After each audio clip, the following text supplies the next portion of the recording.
rock pour les militaires. Le bâtiment de soutien et d'assistance outre-mer Champlain a quitté le port des Galets de la Réunion pour une mission de surveillance dans la zone sud de l'océan Indien qui inclut également des opérations de police des pêches. Durant sa mission et après la détection de pistes suspectes via des images satellites, le Champlain s'est repositionné vers l'ouest de Madagascar et a mené des contrôles des pêches, ce qui lui a permis d'intercepter 2 embarcations en infraction. Ces actions qui sont réalisées sous court préavis ont confirmé la réactivité et l'efficacité des forces armées dans la zone sud de l'océan Indien et démontré l'excellence de la préparation opérationnelle de l'équipage.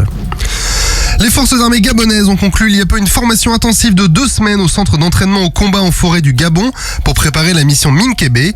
Cette dernière a pour objectif de lutter contre les trafics illégaux et de protéger les ressources naturelles du parc éponyme. Encadrée par des militaires gabonais formés par des instructeurs français, cette formation a inclus des exercices de patrouille, de réaction à une embuscade et de topographie en forêt équatoriale. Ce stage a aussi souligné la solidité du partenariat gabono-français et l'autonomie des forces armées gabonaises dans la conduite de missions complexes pour la protection de l'environnement. La frégate légère furtive Lafayette, qui est habituellement basée à Toulon, a rejoint la base navale de Brest pour renforcer les moyens navals brestois, notamment dans le cadre de la dissuasion nucléaire. Ce renfort du bâtiment et de ses 150 marins intervient après le désarmement des patrouilleurs de haute mer et en attendant l'arrivée de la frégate de défense et d'intervention Amiral Renard, dont la première sortie en mer est prévue pour le mois de septembre. Construite en 1996, la frégate Lafayette a été rénovée en 2022, notamment au niveau de la structure, du système d'armement et des moyens électroniques. Avec ces ajustements, son espérance de vie serait comprise entre 25 et 35 ans.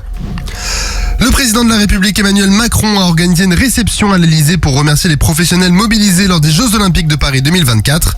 Il a salué l'engagement des forces de sécurité, des sapeurs-pompiers, des personnels hospitaliers et de tous les autres acteurs pour leur contribution à la réussite des Jeux, en qualifiant l'événement de succès de sécurité, d'organisation sportive et populaire. Emmanuel Macron a également souligné l'importance de la sécurisation des sites et des transports avec 250 000 forces de sécurité mobilisées et a remercié ces professionnels pour leur dévouement. 25 000 membres des forces de l'ordre seront déployés chaque jour pendant les Jeux paralympiques.